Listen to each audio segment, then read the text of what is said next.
Welcome to the Jake 4D channel. On June 14th, I visited the Capitol Hill ongoing protest, or previously known as the Capitol Hill Autonomous Zone in Seattle. Some of my footage from that day is corrupted, but I do still have a lot of footage that will be uploaded in multiple videos as I am able to process them. In the evening, we marched from the ongoing protest to Volunteer Park. At the park, there were several speakers. This footage is from the time at the park. Every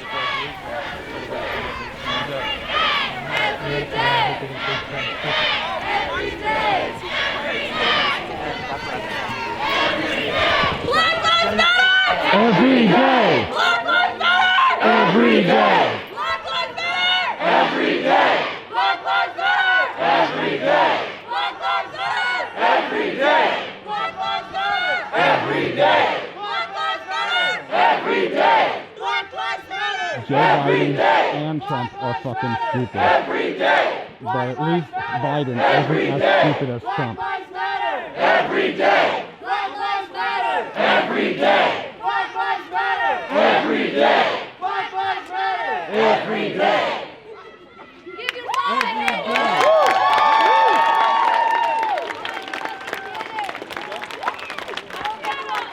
No man left behind, no woman left behind.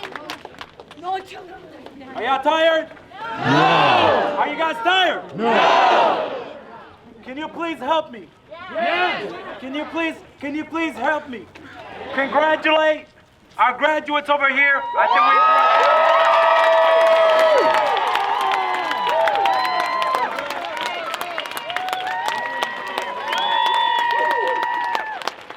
my beautiful people. Louder, come on,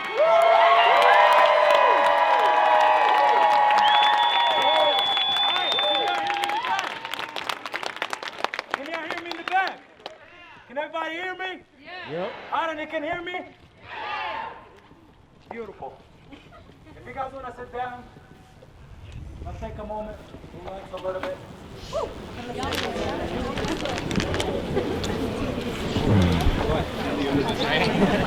Oh, fuck. I'm not gonna be able to get up.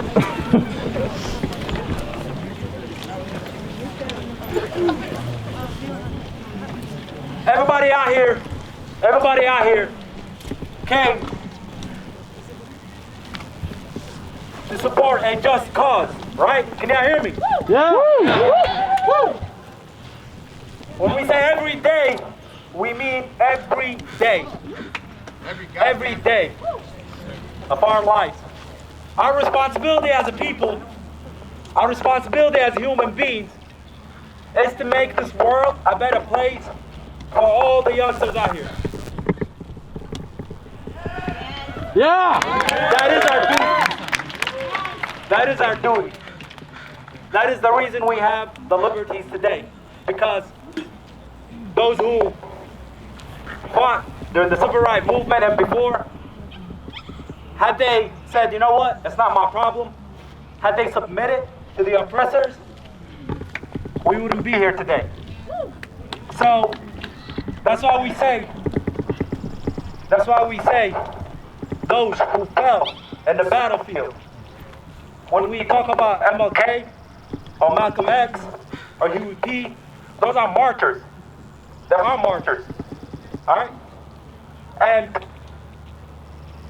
when they died for the cause of our liberation, the blood that they sacrificed is a debt. It's a debt on every free human being. And we must continue that struggle because you see, evil and good, y'all, coexist. So just because one generation walked and got us to this point doesn't mean that the evil forces of this generation, it doesn't mean that they won't try to oppress us and submit us. All right? So our duty is to continue marching. It's to continue marching. My brother Dan, he always was about the people. We need to exhaust all peaceful means. But if a day comes out, we need to stand for what we believe in, and we got to do that. That's right. Then we got to do that. I don't want to continue holding this. I know we had a brother in that park an elder of ours, an African American elder, who was upset and who said that not enough black voices or our African American brothers, and I spoke about this in that park, had the chance to speak. If anybody wants to say their truth, y'all, we're here. The reason we are here is to say that we're united. Any thinking, any philosophy that divided us as a people ends today. Ends today. Woo! And that's freedom. Any philosophy that says that's not my brother and that's not my sister ends today. For us to move forward, you see, when you look at Europe, y'all, when you look at Europe, their borders are open. Anybody can go anywhere they want. That's the European Union, and they have been oppressing us for so long because they're united. Until today, all my African people, we're still fighting over borders that they created for us. That's right. Right? Yep. So when are we going to end that? Now. Today. Until today, the Africans of the world, whatever they are, we die for streets that we don't own and for borders that we didn't create. How long is that going to continue? How long is our kids going to stay enslaved in jail? How long? No more.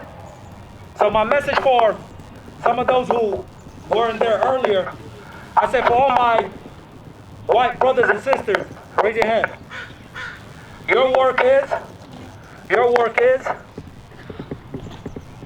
to learn, study, to dismantle the system that you have benefited from for 400 years. Yeah!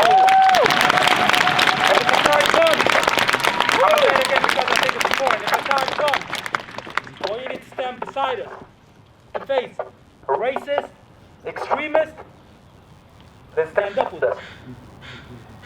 That's your work. Our work is to read our history, uphold our leaders, our heroes, our martyrs, teach them to our children, and dismantle any system that has divided us for so long. You know, it ends today. It ends today. With that being said, if anybody, Dan, you want to say something? Come on, Dan. Come on, Dan. Revolutionary brother. And any woman, black woman, any youth, this isn't time for us to talk, but I will say, y'all, and even for all the people who we just walked upon today, we need to organize. Through organizing, mobilization is beautiful, and that we all here and we march is beautiful, but for us to advance, they say they enslaved us, and they suppressed us and oppressed us by a system, right? Systems drive behaviors. Systems drive behaviors. So we need to organize, we need to talk, organize, and create a new system that uplift our people in unity, and in love. With that being said, this is my brother. Because our brother in the park said, my elder said, and I wish he's here, he said, not enough black voices are descending of our brothers and sisters in the Americas. Not enough people had the chance to speak. This is my brother. I was born, I'm descended from Africa, he's descended from Africa. I was born in Yemen in the Middle East, he was born in the Americas. But this skin color is my passport, and that's his passport. To belong to the motherland, to Africa. That's all you need. If you have this color, then you are from there. No matter how long we've been divided, no matter what system or what history we faced, we're still one. So, with that being said, thank you. I'm sorry if I kind of talked a lot. Yeah! So good. Hey, this is a safe space. Speak to us. Go ahead. Yeah, so he totally got me with this one. This wasn't my plan to be here and talking. Yes, but I think that if I was to say one thing to this group, blacks, Africans, whites, that what we need to do is that when the grassroots efforts stop, where do we go from there? What's next? And so I just want to leave everybody with, I think that when I think about segregation, when I think about what is it in the world today that allows this to continue to still be here? What seeds are still there? What things have we missed that still allow us to still be in the same time in the civil rights movement through reform? You know, what is still there? Because when I look out here, I see a combination, a multicultural group, and so we all share this same opinion. So what is it? You know, and I think that this is the question that we need to ask ourselves. You know, when we're in our personal spaces, when they become intimate with our areas that, you know, schools, when it becomes intimate with our personal lives, you know, why does this still continue? And I think if we think about it, it's education, right? Just to give a bit about myself, I'm from Iowa. And coming to Seattle, I've seen a world that you guys live in that's multicultural. And from where I'm from, it's just black and white. And so I think that one of the things that we really missed in the civil rights movement was education, reform, and why does this still continue? And I think, you know, for me, and meeting my brother Simone, I never learned anything about Africa but to hate it. That's what was shown to me by the media. I never learned about it. I never read about it in history. And in my schools, the only thing that I learned is that I was a descendant of a slave. And anything beyond that point or before, there was no reasonable contribution. And so I think that when we continue this movement forward, I think our focus needs to be there.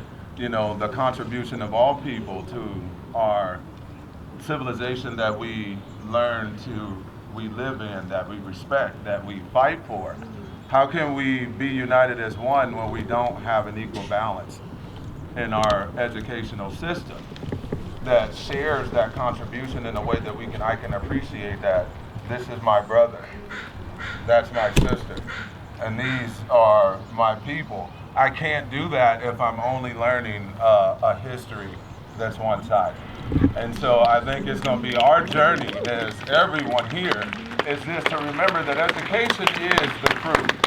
George Floyd is the tree, is education. George Floyd and the cop is a fruit of that poisonous tree. And so no matter how long that we continue to do this, if we don't attack education, 12 years later, I have a daughter that's 4. She's going to be, once she goes through that system, then we're going to have a new generation of racists. Once we go through the educational system, 12 years later, there's going to be more division between blacks and Africans because we just don't have that information. So I think the number one thing that we should fight for is just education, an equal contribution to every culture's, to civilization itself. And once we can appreciate that, then I can coexist with you because I see myself in you. But if I can't do that, then you just go through it. And so I think that's just important. The only quick thing that I want to say is that education reform is our next journey. That protects us from continuing to still be here every time. I think that we all share the same idea that people have a right to live free, and regardless of their skin color. But if I really don't understand what that means, and that hasn't been previously engaged in my mind in an educational setting, then it won't happen. So I just want to leave that with people here, is that our journey, it starts here, but our next thing will be education reform. And I want to leave you guys with that.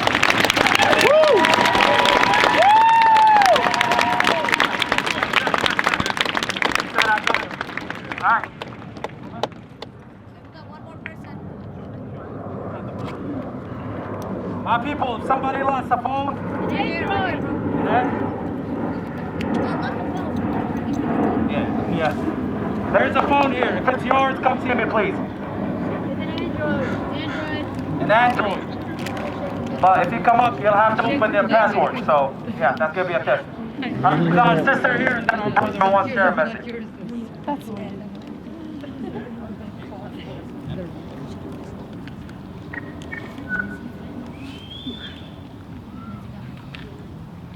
Hello, can everyone hear me?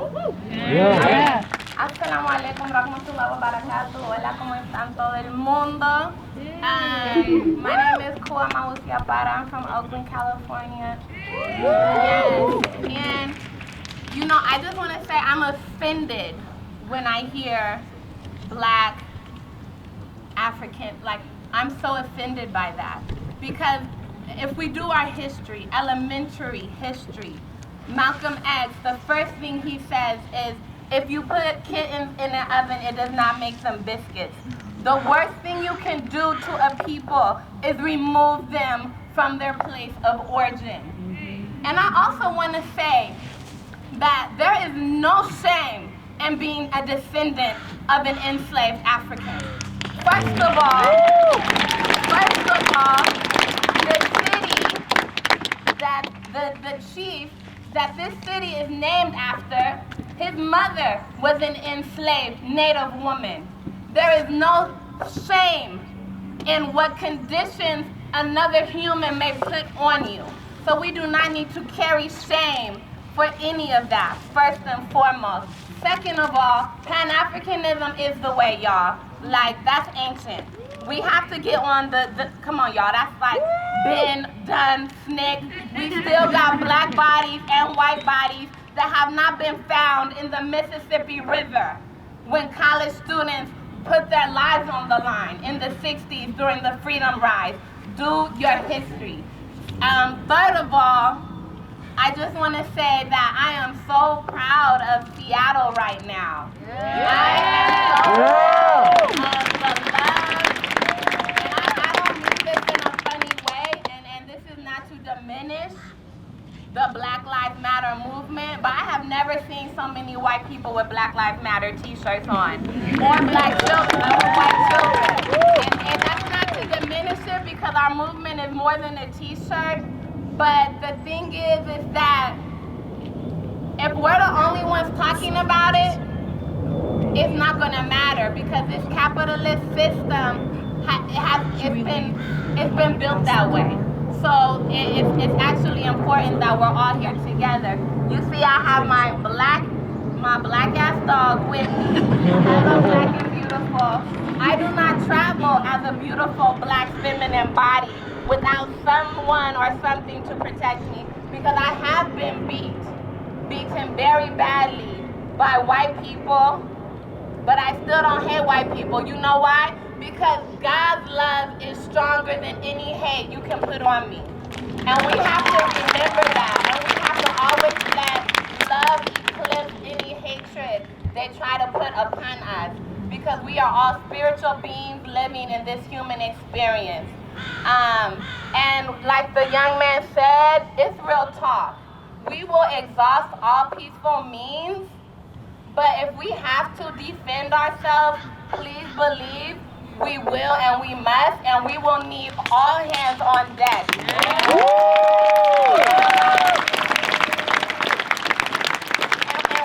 when that time comes, and truth be told, that time has come and passed many times. Okay? But it's not about what color your skin is, it's about what side you're on.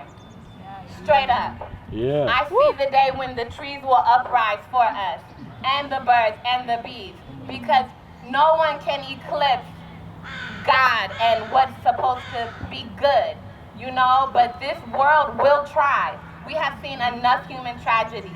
And as a feminine being that has the power to create, my womb hurts when I see a man in his 40s dying and screaming out for his dead mother.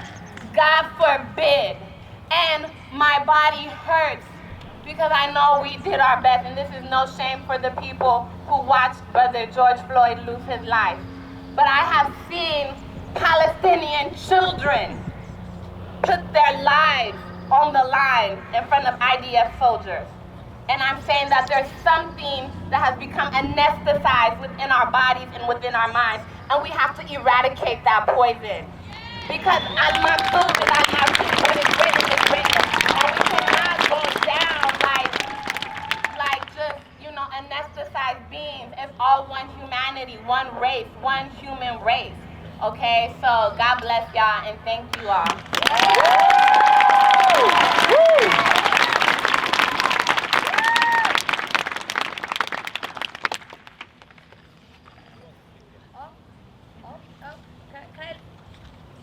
Can I let the young lady speak? Oh, sure, yes. Can y'all hear me?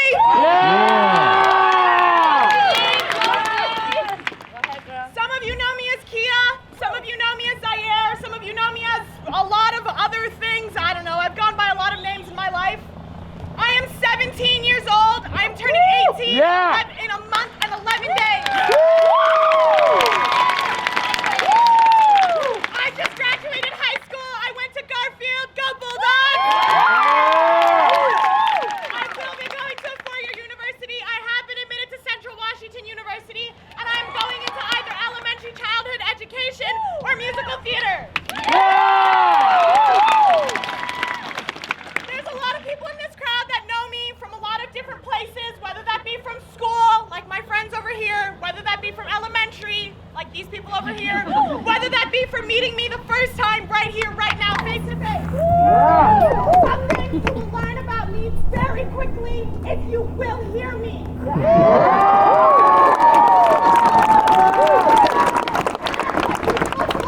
What you sound like, who has paused in front of you before, as my friends will attest, you will fucking hear me!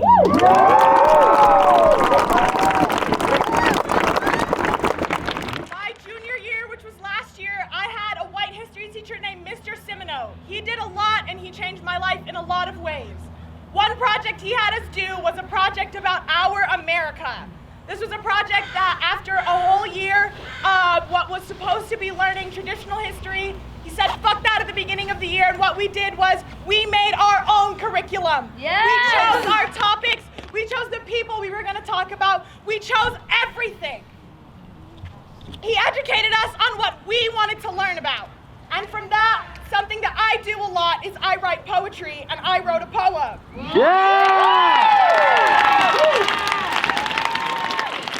And this poem is a little long, I will say, but it's got a lot of good content.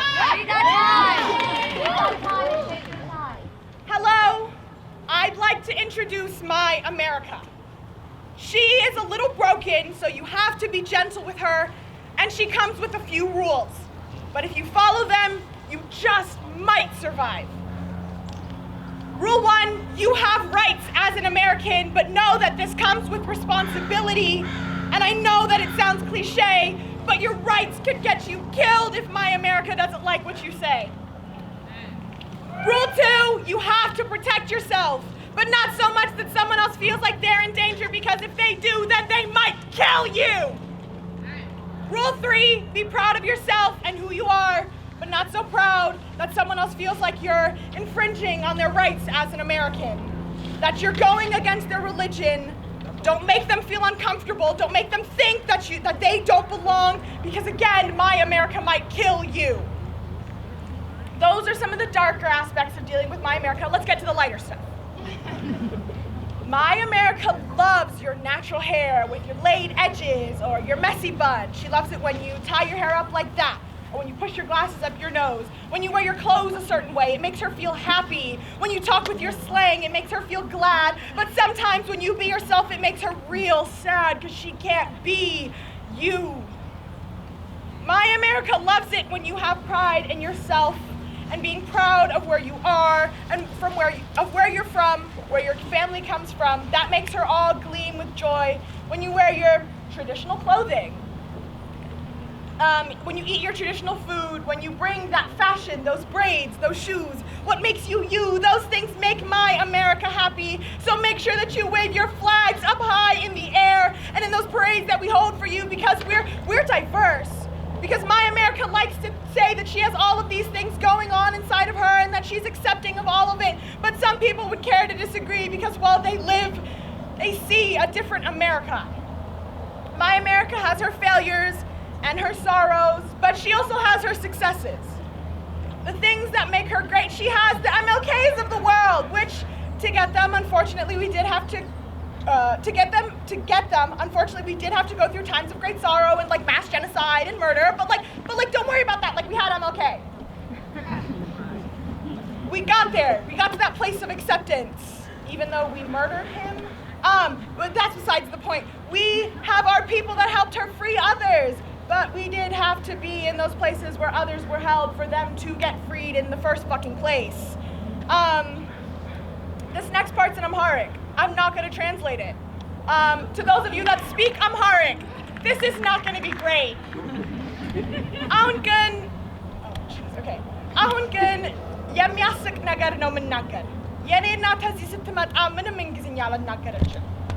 But again, we're talking about the lighter stuff, so let's talk about my family. Let's talk about all the people that immigrated here who were able to find good jobs and get their children in school, the people that were able to bring their husbands to a new country, the ones who were able to get a house, the ones who were able to live fulfilled lives with their entire family. That's the happy stuff. That's the good stuff that makes my America.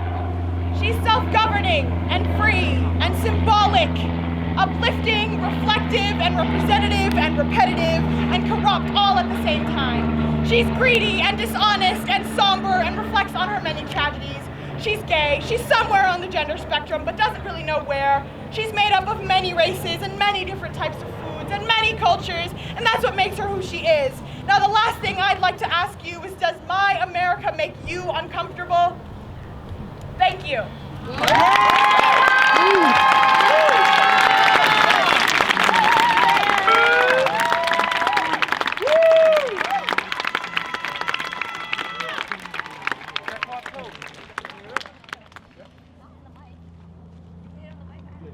I got a lot of voice, so you have to speak. Y'all gotta speak up.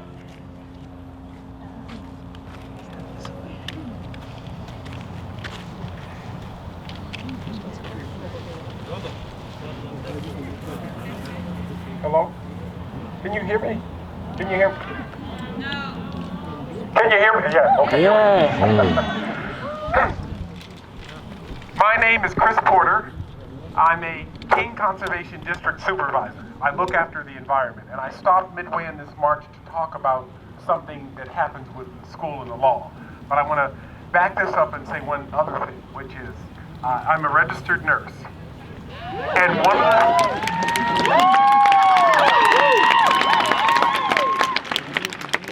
one of the things that is killing us are health disparities.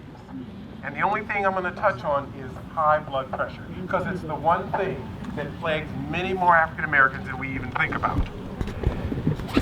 In order to get that treated in this system, you need health insurance. And most of that health insurance is offered through employment. And if you don't work for a big employer, that means you have what they call an out-of-pocket cost. Who goes to see the doctor or nurse practitioner if you have to pay $8,000 out of your pocket first before you can get the care you need? Nobody. Who goes to see a doctor or nurse practitioner if it is a 2-hour trip each way to see them? Nobody. Who goes to see a doctor if you know you have to make the decision of, do I put the money for a copay or do I buy dinner? Those are some of the stark choices that we are faced with because of these healthcare disparities. One solution to that, when you hear single payer source or that sort of thing, no. Without universal health care, something that evens the playing field, access to all, we are at a loss. So my white ally friends, neighbors, and professionals want to know, what can you do? Universal health care. That means you have to move out of your comfort zone of, I've got an insurance policy, I can afford the co-payment, to universal health care that covers all. Yeah.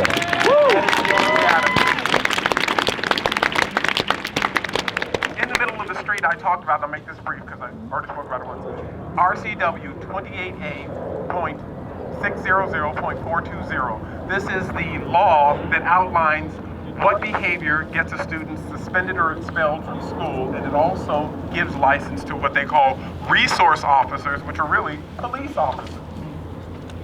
This law is what sets in order the school-to-prison pipeline. If we do not dismantle it, more black lives will be ruined. Yes, more black lives will be ruined. If you want to know what can you do, as I said earlier, anyone who's elected, anyone who'll listen, the dog catcher, you need to ask, why haven't we dismantled this bill? If resource officers aren't social workers or counselors, all they're there to do is arrest black children. And this has been repeated time and time, study after study. Again, if you want to know, what can I do? What's the next step? Start talking about getting those resource officers out, that is, police officers out of schools, and replace them with social workers and counselors.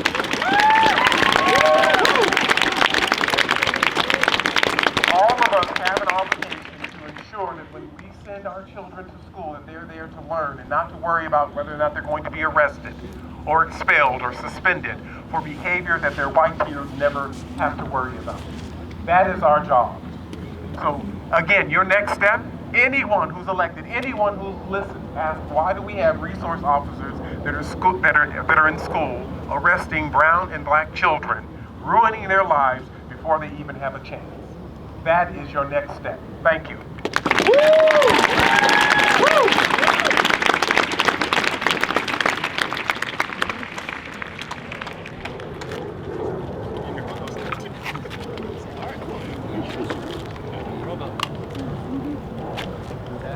Test. Can everybody hear me? No. Gotta speak into the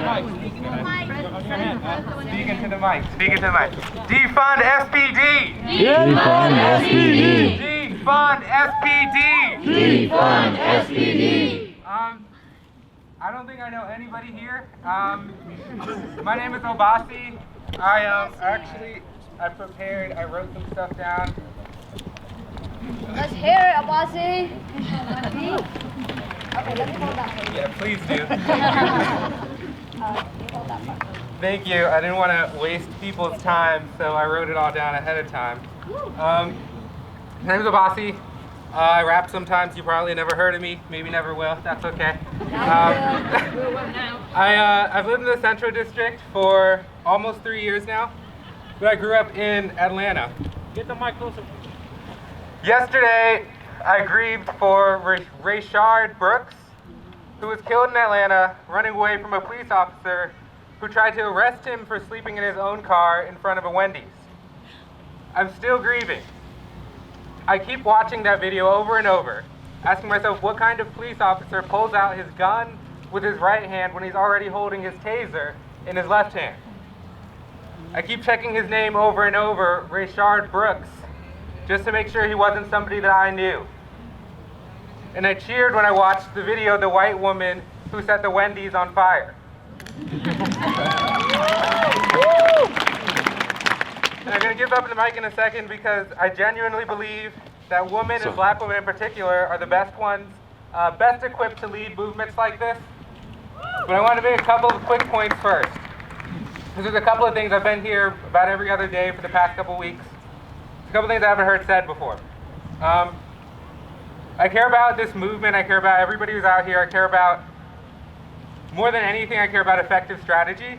I care about getting things done. So our rallying cry here is defund SPD, right? Defund SPD. Defund SPD! Sorry. I 100% agree with that chant. I think it's a perfect chant. I think it's symbolic. I think it's beautiful. And I will chant it with you all until the cows come home. But let me tell you why they're not going to defund the SPD. The Seattle Police Officers Guild is going to block it. Michael Solon, the head of the police union, has said that they will never let that happen because he believes the police officers are already underfunded. So disagree with him all that you want, but as long as the police union has power, Michael Solon is going to get his way. When it comes to any effort to change the SPD, Jenny Durkin is not in charge. Carmen Best is not in charge. Michael Solon and the police union are in charge. They know that, and that's why nothing has been done yet, and that's why nothing will be done. So what we need to do is that we need to pressure and force Durkin and Best not just to defund the police, but to disarm the police union. Yes!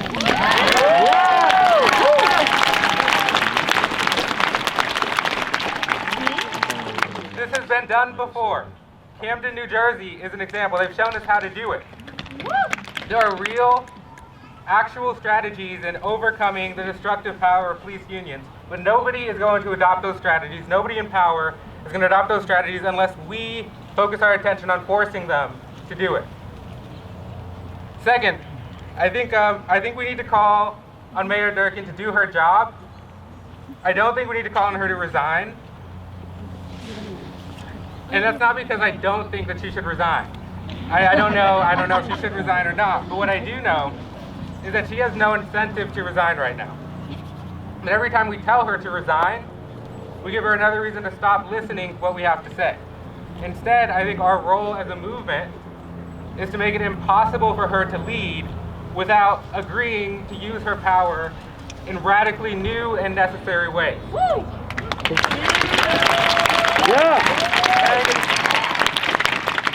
I think it's our role to ensure that she knows that we are all upset and that we will all come out together to vote her out of office next year if she does not listen to what the people of Seattle want. And third and lastly, I think we need to think strategically and think bigger than defunding the police. Removing half of the SPD's budget does nothing to fundamentally change the police's role as violent enforcers. We need to rethink how public safety is accomplished, and we need to do it in a way that builds upon what we already know.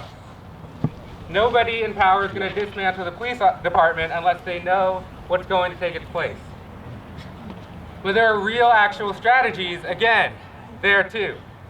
Right now, currently in the Seattle Police Department, there are 15 people called community service officers who don't carry guns and who respond to some police calls that don't require deadly force. What would it look like if instead of having 1,500 violent officers authorized to kill and only 15 non-violent officers, if instead we had a police force of maybe 15 killer officers with deadly force and 1,500 non-armed, non-violent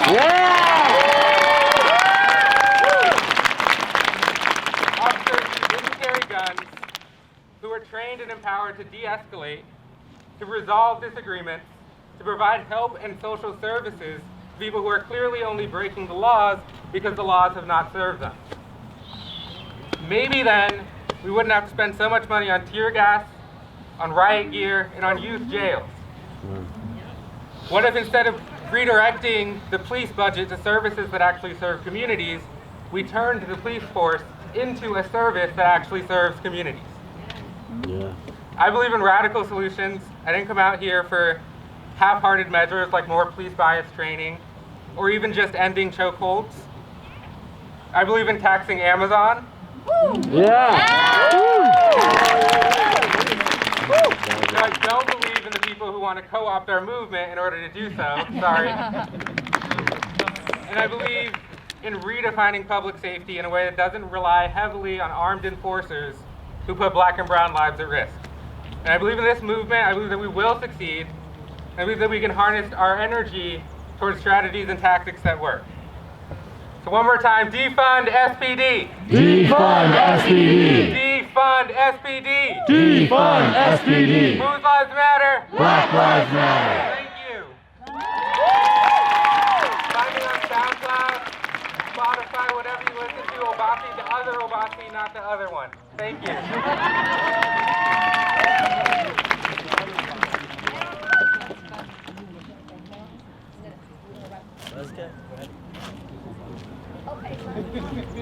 After her. Okay, I'm the holder. Hi, baby.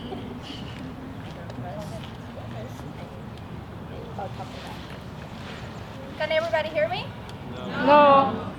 Obviously you heard her. Can everybody hear me? Yeah. Okay, so my angle is a little different because I feel like we have to fight this fight in every angle possible.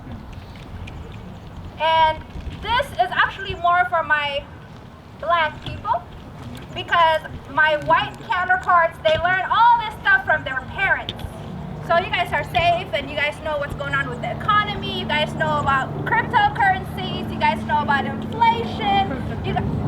Everything, right? But our Black community is being left behind financially, right? Let's say we have our freedom. Let's say we get justice. Then what? We're still going to be broke because the financial system has us set up and we don't know nothing about what's going on, right? So now, it's your time to do your homework. Go on Google, go on YouTube. Search financial reset. It's already happening. Do you know why they're printing all that money? Because we're switching to a digital system. They're abandoning cash. That's why. Why does nobody know about this? Because we're too busy looking at other videos. Right? So you guys have to pay attention to the financial system and what's happening. Your money right now that you have in your bank that can buy one milk, you can buy for like what, $3? Tomorrow it's gonna be, you have to spend $20 to buy that gallon of milk that costs you $3 today. That's what that's about. So you guys need to start paying attention and planning for your future. Because our white counterparts, their parents are teaching them all this stuff. We did not learn this stuff. So it's time for you to do your homework, to start looking up cryptocurrencies, start looking up what the new global system is gonna be, because this is really happening. So even if we have our freedom and we have police that's defunded, we're still gonna be broke at home. Okay?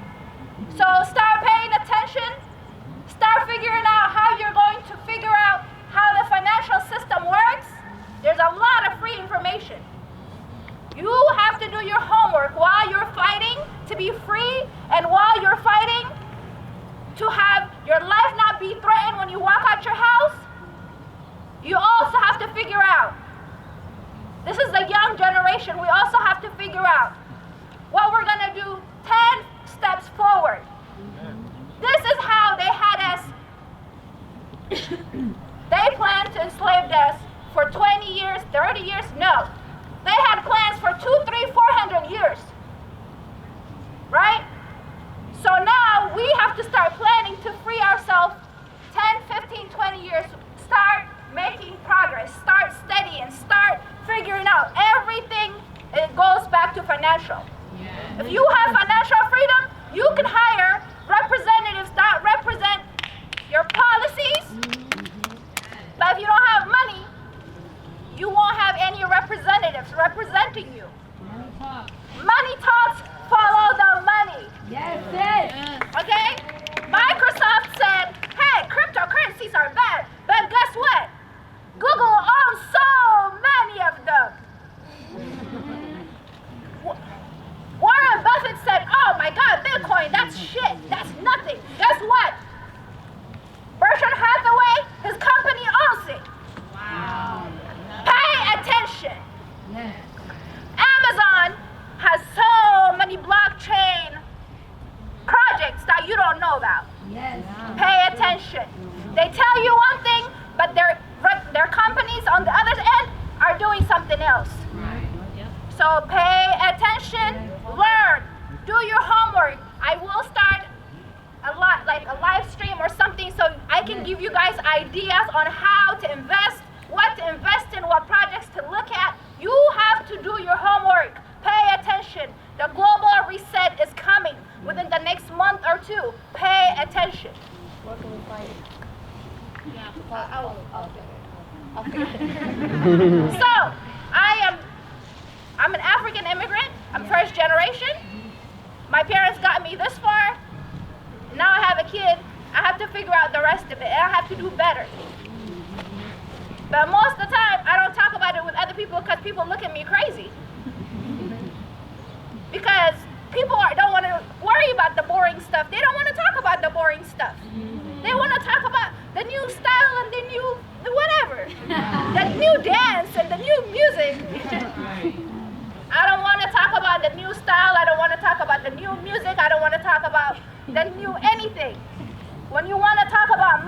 Yes. And how to be free? Come find me.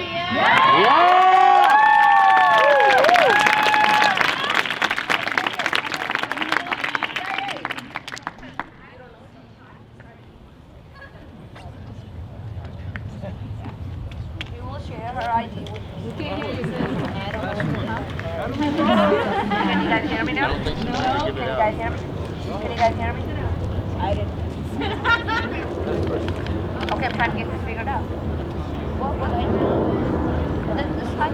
Can you guys hear me? Oh, okay. All right. Thank you. My arm was How y'all doing? I ain't gonna hold you long. I'm from Louisville, Kentucky. First of all, just let me say thank you, Seattle. This shit is fucking beautiful. What y'all are doing here will change the world, and this is the most free or safe I've ever felt in my fucking life.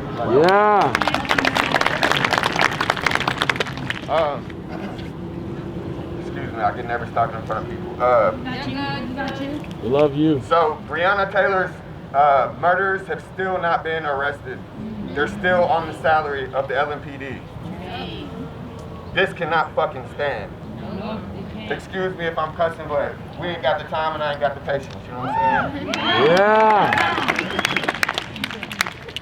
I really urge everybody out here to pay attention to what's going on in that case. I appreciate y'all saying her name, but we have to do more. The mayor of Louisville is the vice president right now, and this month he will become the president of the National Conference of Mayors. That means he sets the precedent everywhere for mayors across the country. We need to be calling for this motherfucker's resignation. He's not trying to defund the police, and he's not trying to arrest these murderous pigs. We have got to put pressure on him from outside of the city. There's only so much we can do, and I'm urging everybody that I meet to please pay attention to what's going on there. Urge your mayor to get this motherfucker to resign. His name is Greg Fisher, the mayor of Louisville, Kentucky. Let them know that he cannot set a precedent for the rest of the country around any of this shit. Justice for Breonna Taylor.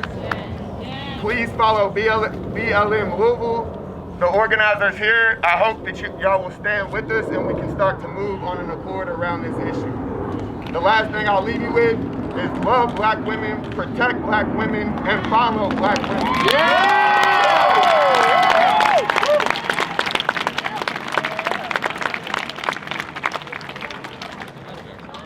Thank you, brother. That was powerful.